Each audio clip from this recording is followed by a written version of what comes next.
چند جملے آپ کی خدمت میں بیان کرنا چاہوں گا۔ یقیناً کوئی عبادت ایسی نہیں ہے، کوئی مقام ایسا نہیں ہے اس عبادت یا مقام کے بارے میں امام جعفر صادق علیہ السلام کی رہنمائی موجود نہ ہو۔ یعنی وضو کے مسائل ہوں، تیمم کی باتیں ہوں، کہ اذان و اقامت کے مناقب بیان کیے جا رہے ہوں، کہ مسجد میں نماز پڑھنے کا ثواب رقم کیا جا رہا ہو، یا مصلی پر بیٹھ کر نماز کے بعد تسبیح سیدہ کی بات سمجھائی جا رہی ہو، کوئی ایسا مقام مجھے بتا دیجئے کہ جہاں ذکر شریعت ہو، سنت اور واجب کا حوالہ ہو اور امام جعفر صادق علیہ السلام کا نام موجود نہ ہو۔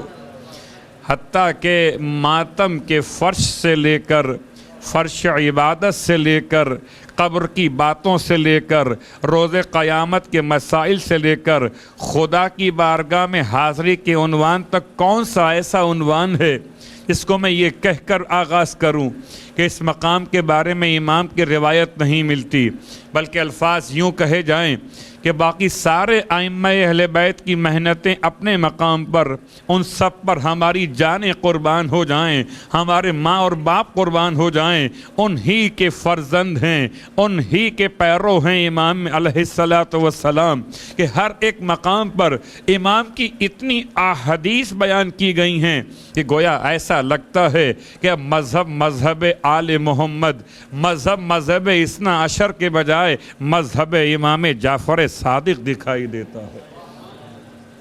یعنی اس حوزہ علمیہ کی بنیاد سے لے کر مسائل تفقہ تک، علم کلام کی باتوں سے لے کر عبادت کے طریقوں تک، تلاوت قرآن کے عنوان سے لے کر شب قدر کی تفسیروں تک، امام نے کوئی مقام ایسا رکھا ہی نہیں کہ جہاں رہنمائی نہ فرمائی ہو۔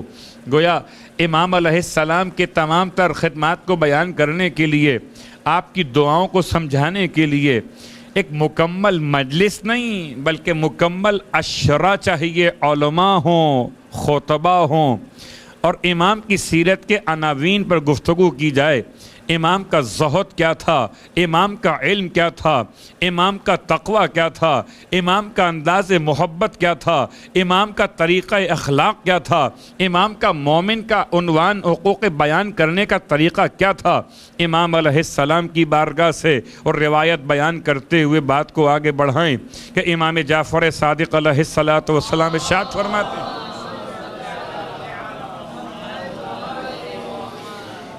اور اس روایت سے آغاز اس لیے کر رہا ہوں کہ روایت آپ نے ہزار بار سنی ہے، بارہا سنی ہے اور سنتے رہیے گا کہ اس روایت کا ایک تعلق انسان کی دنیا سے ہے اور ایک تعلق انسان کی آخرت سے۔ امام ارشاد فرماتے ہیں، اذا مات ابن آدم، جب فرزند آدم دنیا سے انتقال کر جاتا ہے، جب کسی انسان کی موت واقع ہو جاتی ہے، انقطع عملہ عن الدنیا الا عن ثلاث، تو اس کے تمام دنیا سے تعلقات منقطع ہو جاتے سوائے 3 تعلقات کے۔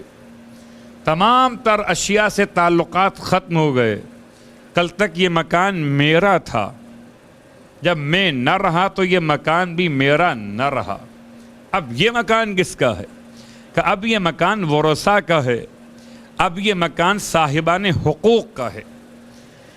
کل تک یہ لباس میرا تھا، اب یہ لباس میرا نہ رہا۔ کل تک یہ مال میرا تھا، اب یہ مال میرا نہ رہا۔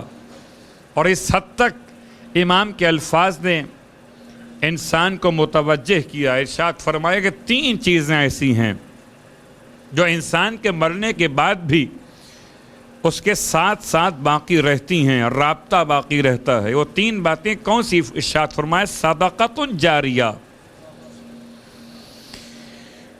ایک صدقہ جاریہ جو انسان کی موت کے بعد بھی اس سے منقطع نہیں ہوتا۔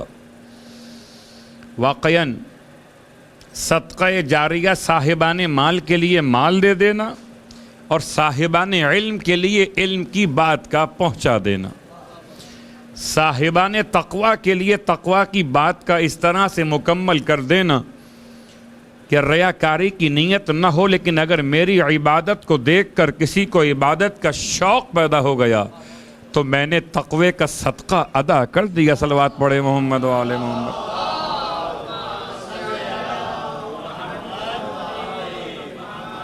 ایسا ہوتا ہے، ایسا ہوتا ہے، یہ اس میں کوئی شک نہیں ہے۔ یہ اپنے مقام پر ہے کہ انسان کہے کہ اول کون ہے، سابق کون ہے، جس نے تشویق دلائی وہ کون ہے۔ ایک چھوٹی سی روایت، اللہ کے رسول کی بارگاہ میں ایک شخص سائل نے سوال کیا ہے کہ مجھے امداد چاہیے، ہے کوئی میری امداد کرنے والا؟ اللہ کے رسول کی بارگاہ میں تمام لوگ بیٹھے ہوئے۔ ایک مرتبہ ایک صحابی نے اٹھ کے اس کی امداد کی ہے، اور اس کی امداد کو دیکھ کر باقی آہستہ آہستہ لوگ اٹھنے لگے اور اس کی امداد کرنے لگے۔ ہوتا ہے ہمارے یہاں، اس کو کہتے ہیں کہ جیسے لوگوں کا رویہ ہو ویسے باقی لوگ بھی اسے اختیار کر لیتے ہیں۔ یا مثال میں بڑی آسان دوں، وہ بہت غلط مثال تھی، میں نے روک لی۔ آج کل ٹریفک کے مسائل میں رانگ سائڈ چلنا ایک ایسی روش بن گئی کہ ایک گاڑی اگر غلط چل رہی ہے تو اس کے پیچھے پیچھے اور گاڑیاں بھی راستہ بنا لیتی۔ یہاں مثال فعل غلط ہے، وہاں مثال فعل درست ہے کہ اللہ کا رسول کی بارگاہ میں سائل کا سوال ہے، سب پر خاموشی طاری ہے، جس نے اول اٹھ کر امداد کی ہے، باقیوں نے دیکھا دیکھی شرما حضوری کہ لاؤ ہم بھی اس کار خیر میں شریک ہو جائیں۔ اللہ کے رسول نے ارشاد فرمایا باقی سب اپنے مقام پر جو دے رہے ہیں ان کو اس کا ثواب ملے گا، لیکن جس نے آغاز کیا اس کے نامہ اعمال میں اپنے عمل کا بھی ثواب اور دیگر افراد کے عمل کا بھی ثواب لکھا جائے گا۔ تو صدقہ جاریہ یعنی ایک انسان کا اس طرح سے نماز شب کا ادا کرنا، اس انداز سے مولا حسین کی زری کو پکڑ کر رونا اور فریاد کرنا کہ دوسروں کے لیے نمونہ عمل قرار پائے، یہ بھی صدقہ جاریہ ہے۔ مثال بڑی آسان سی، بہت اچھا ہے انسان کے لیے کہ انسان زبان سے کوئی بات کہے اور قبول کی جائے، اس سے زیادہ عمدہ یہ کہ انسان اپنے عمل کو ایسا کر لے کہ اس کے عمل کو دیکھ کر لوگوں کے عمل کی اصلاح ہو جائے۔ لیکن صدقہ جاریہ، لفظ جاریہ، خیر یہ تو مکتب اہل بیت کا مجمع، یہاں تو مسلسل صاحبان علم، صاحبان فضیلت آ کر اپنے علم سے اور اپنے فضل سے افادہ کراتے رہے اور مومنین استفادہ کرتے رہے۔ بس ایک جملہ سرکار ختم یہ مرتبہ صلی اللہ علیہ وآلہ وسلم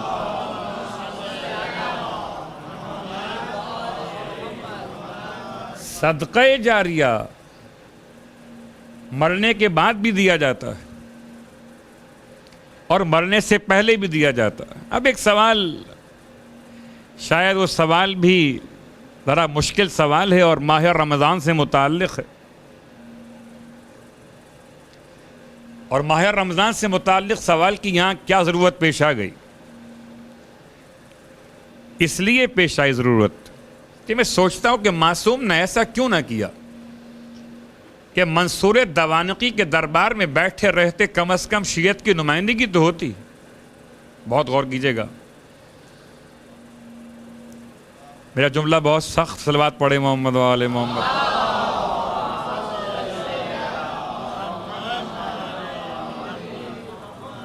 کیا مطلب؟ آسان کر لیتے ہیں مطلب کو، کہ جب فقہ بنائے جا رہے تھے، جب امام کے نام نہاد شاگردوں کو امام بنایا جا رہا تھا اور درباروں میں ان فقہ کے ائمہ کی نمائندگی خود ان کے اپنے وجود سے یا ان کے مبلغین سے ہو رہی تھی، تو تلاش کیجئے کہ کیا ائمہ اہل بیت نے ان دربار ہائے شر اور فتنہ و فساد میں کسی اپنے نمائندے کو معین کیا تھا کہ جی مکتب اہل بیت کا کوئی نمائندہ بیٹھا ہوا تو ہو؟ اگر ائمہ اہل بیت نے دربار باطل اور فتنہ و فساد میں اپنے کسی نمائندے کو معین نہیں کیا تو آج کا کوئی بھی شخص یہ کہہ کر کسی فتنہ و فساد کی محفل میں جا کر بیٹھنے کے جواز کو تلاش نہ کرے کہ ہم تو شیعت کی نمائندگی کر رہے ہیں۔ صلوات پڑھے محمد و آل محمد۔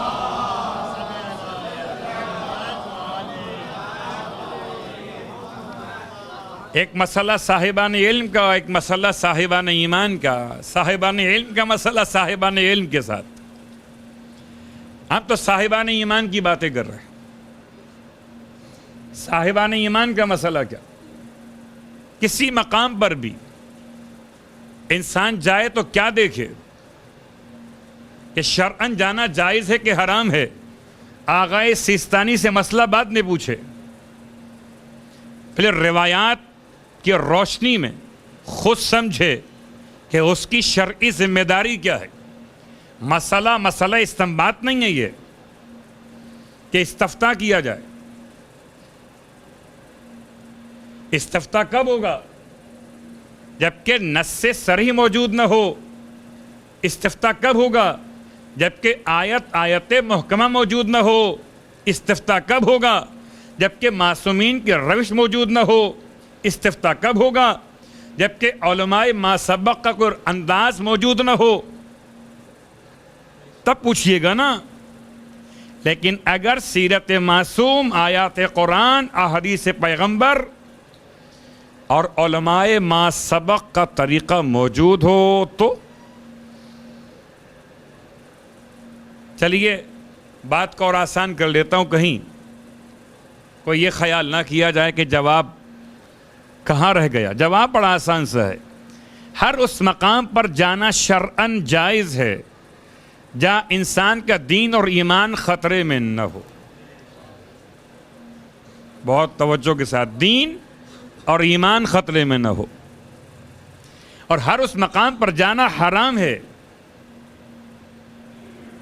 چلیے بات بڑی آسان سی ہم کر لیتے ہیں۔ ایک ہے خالصتاً حرام، ایک ہے خالصتاً حرام نہیں ہے لیکن اشتباہ بالحرام ہے۔ اور سرکار ختم یہ مرتبہ صلی اللہ علیہ وآلہ وسلم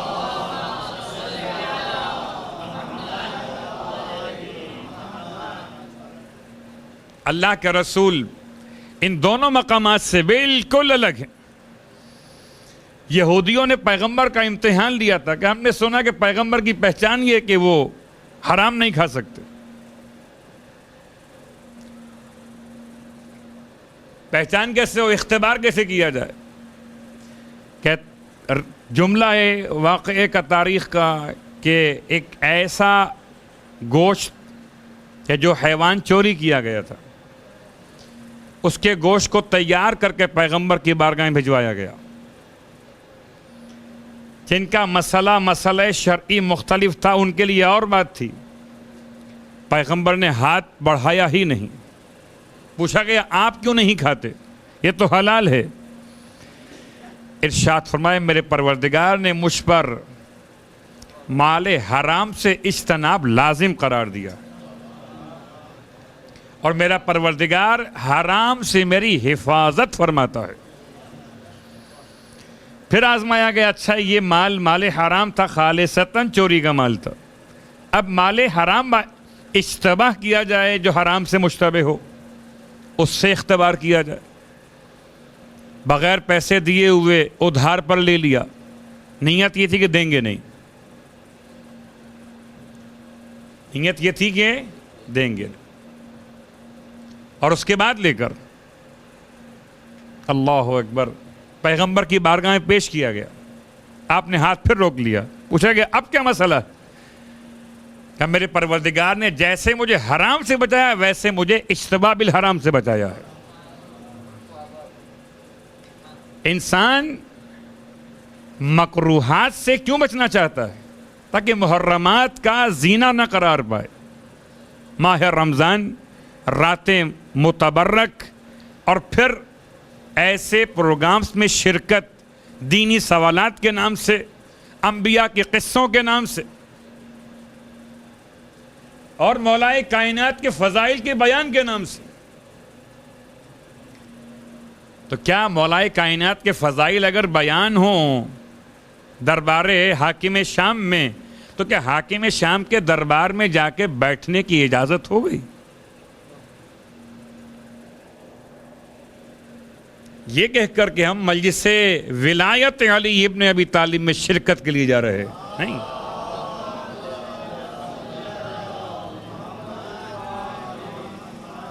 تو جواب بڑا آسان سا، جہاں پر دین اور ایمان خطرے میں ہو، دین اور ایمان دونوں، عقیدہ اور عمل دونوں، عقیدہ اور عمل دونوں، ہو سکتا ہے کہ آنکھیں محفوظ ہو جائیں، اب بڑے متقی ہوں،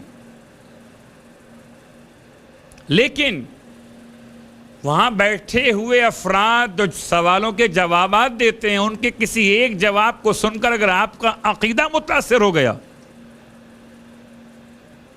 اس کا علاج کیا کیجیے گا؟ خیر، بہت ساری باتیں،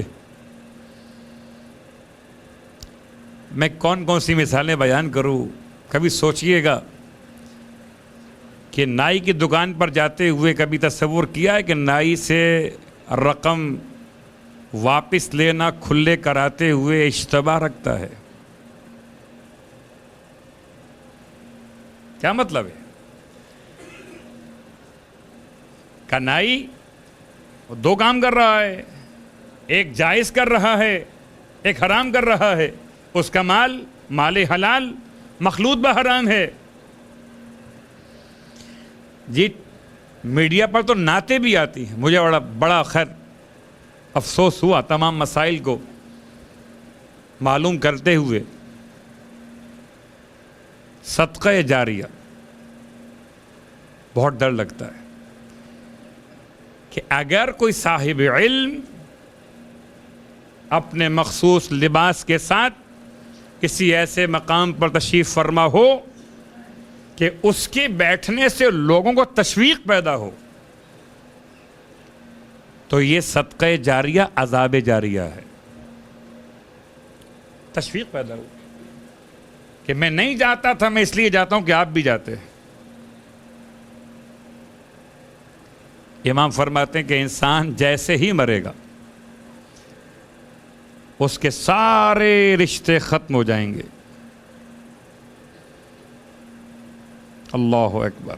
انقطع عملہ عن الدنیا، صرف 3 رہ جائیں گے. ایک صدقہ جاریہ، جاریہ مطلب جو مسلسل ہو، جو کبھی ختم نہ ہو، جو بڑھتا رہے.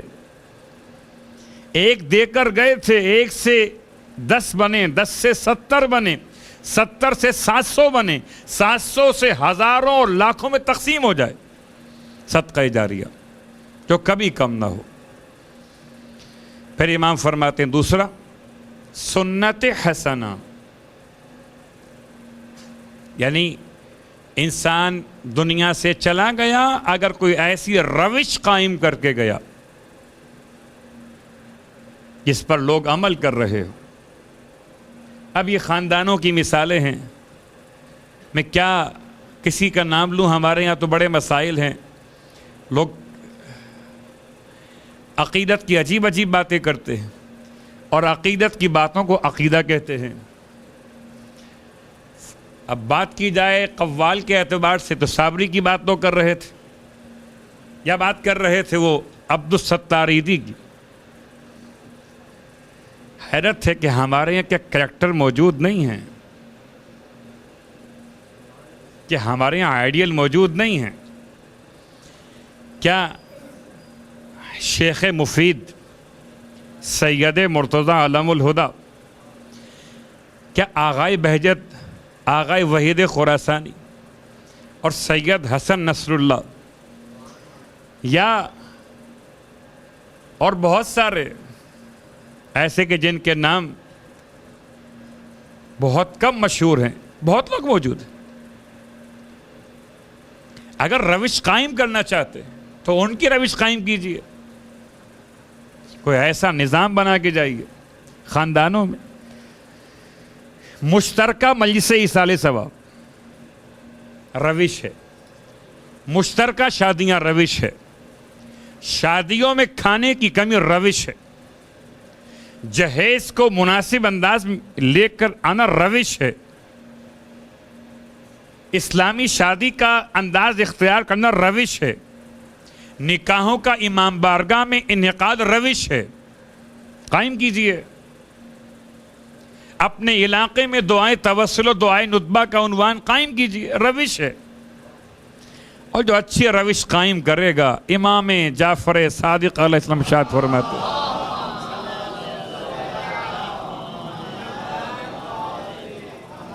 اچھی روش،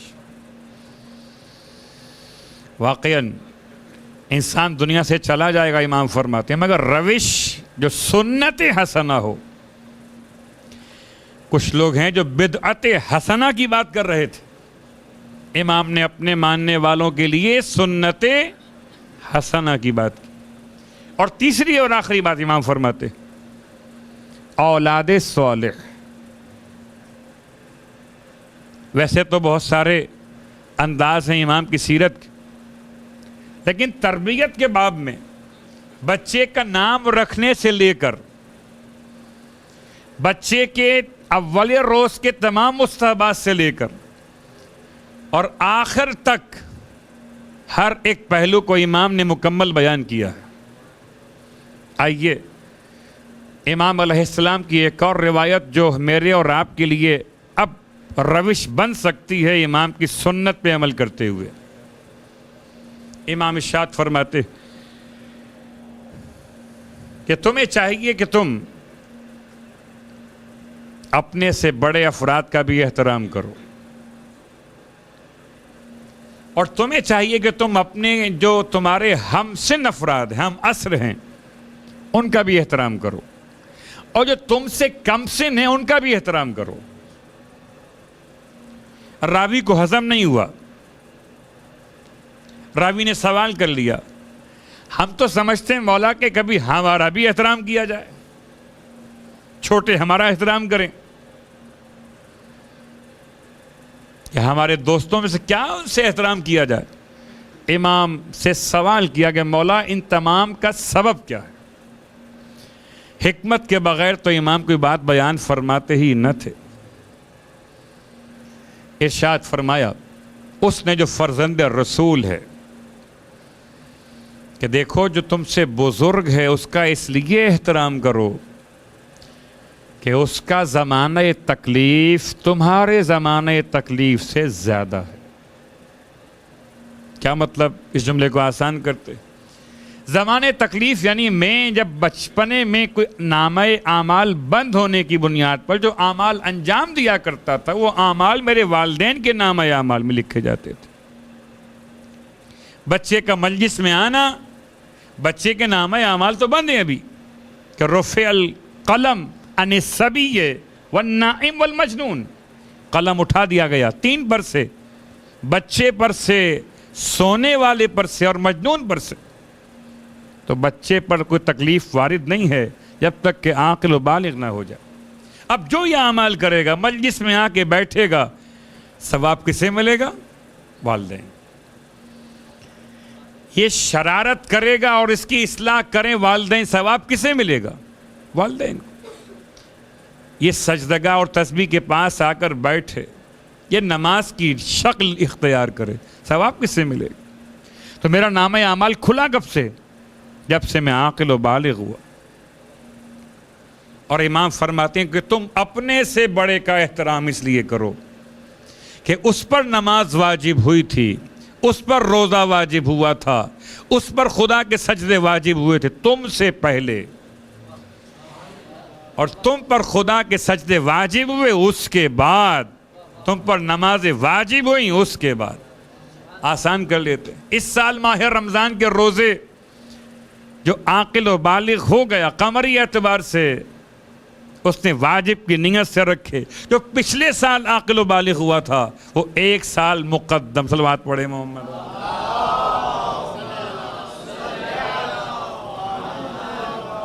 بڑا فرق۔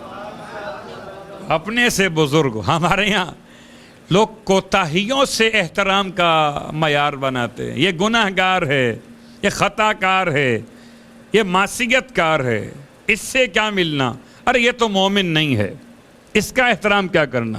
امام نے معیار کو تبدیل کیا. پھر ارشاد فرمایا, مولا نے سوال کے جواب میں جب وہ کہتا ہے مولا اپنے کے جو ہم برابر ہیں ہم سے نے, ان کا احترام کس بنیاد پہ کیا جائے. امام فرماتے ہیں ان کا احترام اس لیے کہ تمہارے گناہ تمہارے لیے یقینی ہیں, تمہارے علم میں کہ تم کیسے گناہ گار ہو, اور جو تمہارے ہم سے ہیں ان کے گناہ تمہارے لیے ظن کی منزل پر ہیں, یقین کی منزل پہ نہیں. اور اگر گناہ یقین کی منزل پر بھی ہوں تو تب بھی توبہ کا ظن تو رہے گا. تو جو تمہارے برابر کے ان کا بھی احترام کرو کہ تم کیا ہو یہ خدا جانتا ہے, ہو سکتا ہے وہ تم سے بہتر ہو. تیسری اور آخری بات امام فرماتے ہیں جو تم سے کم سن ہیں ان کا بھی احترام کرو. راوی پوچھتا ہے مولا ان کا احترام؟ فرمایا ہاں اس لیے کہ ان کا زمانہ گناہ کم ہے, تمہارا زمانہ گناہ زیادہ ہے. کیا مطلب؟ 1 سال پہلے میں بالغ ہو گیا تھا, اگر میں نے غیبت کی تو غیبت کے جرم کو سال مکمل ہو گیا, اور یہ ابھی بالغ ہوا ہے. اس کا زمانہ غیبت زمانہ گناہ مجھ سے مختصر ہے, تو مجھے چاہیے میں اس کا بھی احترام کروں. 1400 سال پہلے معصوم نے ایسا مزاج مومن کا بنا دیا. اور پھر ایک خاص جملہ امام کی روایت سے سوچ کر تو آیا تھا کہ آج صرف مومن پر مومن کے حقوق بیان کروں گا, لیکن وقت تمام ہو گیا. امام فرماتے بہترین میرا دوست صدیق وہ ہے میرے بھائیوں میں سے جو مجھے میرے عیوب ہدیہ کر دے. عجیب جملہ ہے, مجھے بہت برا لگتا ہے اگر کوئی مجھے میرے عیب ہدیہ کرتا ہے, مجھے بہت اچھا لگتا ہے اگر کوئی میری تعریف ہدیہ کرتا ہے.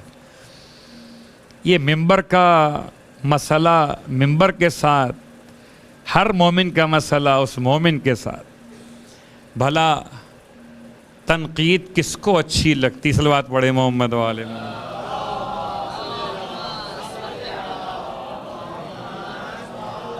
دیکھیے کسی بھی روایت کو ہم مطلقاً سب پر نافذ نہیں کر سکتے. امام کا جو پیغام ہے اس کو سمجھنے کے لیے پہلے مزاج بنانا پڑے گا. امام فرماتے ہیں میرا بہترین دوست وہ ہے میرے بھائیوں میں سے جو میرے عیوب مجھے ہدیہ کر دے, مجھے بتائے کہ میرے عیوب کون سے, میری آواز کہاں تک پہنچی یہ بتائے مجھے, میرے الفاظ کیا تھے وہ بتائے مجھے, میں نے کہاں لفظ مذکر کو مؤنث پڑھ دیا وہ بتائے مجھے, کہاں میں نے کسی واجب کو کم انجام دیا وہ بتائے مجھے. میرا بہترین دوست وہ ہے, بہترین دوست. اور یقین کریں کہ میں اور آپ ہم سب ملا کر آج کے دور میں سب سے بدترین دوست وہ ہے ہمارا جو ہمارے عیب ہمیں بار بار بتلائے کہ جی بیٹی کو کہاں بیاہ دیا, اچھا فیصلہ نہیں کیا, بہو کے ساتھ آپ نے کیا کیا, یہ ظلم کر دیا, یہ اپنی بہن کے ساتھ کیا کیا, اس کا حق میراث ضبط کر لیا. آج کسی مومن کو مومن کچھ کہے تو برا لگتا ہے. خدا معلوم امام جعفر صادق علیہ السلام کن الفاظ میں ادا کر رہے تھے, کیا الفاظ تھے. پھر ارشاد فرماتے ہیں ایک اور روایت میں کہ جو شخص من وعظ اخاہ سرا, اس نے اپنے بھائی کو نصیحت کی پوشیدہ طور پر, فقد زانہ, اس نے اپنے بھائی کو زینت دے دی. جس نے اپنے بھائی کو پوشیدہ طور پر نصیحت کی, آپ کو اگر یہ بات معلوم ہو کہ مجھ سے غلطی ہوئی ہے تو میری غلطی بتانے کے دو طریقے ہیں آپ کے پاس، کہ آپ فرش عزا پر بیٹھے بیٹھے اپنے ہاتھ کو اٹھا کر آواز کو بلند کر کے کہیں جی قبلہ آپ غلط پڑھ رہے ہیں، یہ جملہ یوں نہیں یوں پڑھنا چاہیے آپ کو۔ معلم نفسیات ہے معصوم، کیا منزل ہے کہ مسئلہ حل بھی کرنا ہے، نفسیات کو پامال ہونے سے بچانا بھی ہے، ورنہ ہر کس و ناکس ہر دوست بیٹھ کر فرش عزا سے کہہ دے کہ جی آپ غلط پڑھ رہے ہیں اور لوگ قبول کر لیں۔ امام نے فرمایا من وعظ اخاہ سرا، مجلس پڑھنے کے بعد کاش کہ ہم جیسے طلباء میں اتنی ہمت و برداشت ہو کہ صاحبان ایمان کی نصیحتوں کو قبول کر سکیں۔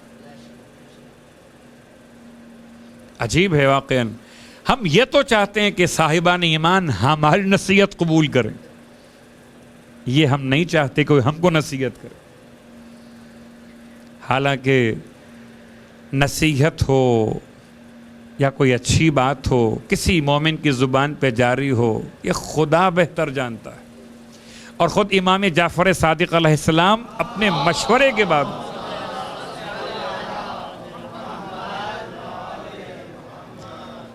چلیے چونکہ معصوم ہے تو لفظ مشورہ استعمال ہوا، امام اپنے معاملات میں اپنے حبشی غلاموں سے بات چیت کیا کرتے تھے، مشورہ کیا کرتے تھے۔ لوگوں نے پوچھا مولا یہ حبشی غلام اور یہ آپ کو کیا مشورہ دیں گے؟ ان کے نہ علم اتنا، نہ ان کی عقل اتنی، نہ ان کی سمجھ اتنی۔ امام نے کیا جملہ ارشاد فرمایا؟ فرمایا ہو سکتا ہے خدا میرے حق میں خیر کو ان کی زبان پر جاری کر دے۔ تو انسان اگر مومن اپنے کسی مومن بھائی میں کوتاہی ملاحظہ کرے تو ایک طریقہ یہ کہ سب کے سامنے کہہ دے۔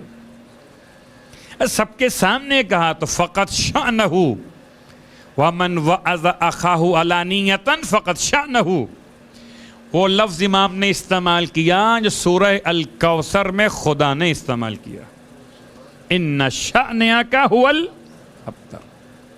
اگر کسی نے اپنے بھائی مومن کو سب کے سامنے نصیحت کی تو اس نے اس کی دشمنی اختیار کر لی،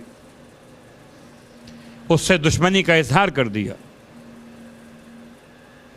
اور اگر پوشیدہ طور پر نصیحت کی، تنہائی میں لے جا کر نصیحت کی، تو اس نے اپنے بھائی مومن کی زینت کا کام انجام دے دیا۔ مجھے حیرت ہے، افسوس بھی ہوتا ہے کبھی کہ اگر میرے یہاں پر کچھ لگا ہوا ہو تو کتنے ملنے والے میرے قریب آتے ہیں، کچھ کہنا چاہتے ہیں، کچھ رک جاتے ہیں۔ کبھی ایسا ہوتا ہے کہ ہم آبا الٹی پہن کر مجلس پڑھنا شروع کر دیتے ہیں۔ اب کوئی کہنا بھی چاہتا ہے کہ مولانا آبا الٹی ہے آپ کی، سیدھی کر لیجئے، یا امامہ آپ نے ترچھا پہن لیا، سیدھا پہن لیجئے۔ یہ مثال میں بڑی سادہ سی دے رہا ہوں کہ وہ ممبر کا تقدس بھی رہے اور مثال بھی واضح ہو جائے۔ اور اپنی ذات کو میں پہلے پیش کر رہا ہوں، صلوات پڑھے محمد و آل محمد۔ ہو سکتا کہ کوئی کہنا چاہتا ہے مجھ سے اور کہ نہیں کہہ پا رہا، لیکن پھر بھی ہمت کر لیتا ہے، اور کرتا کیسے ہے؟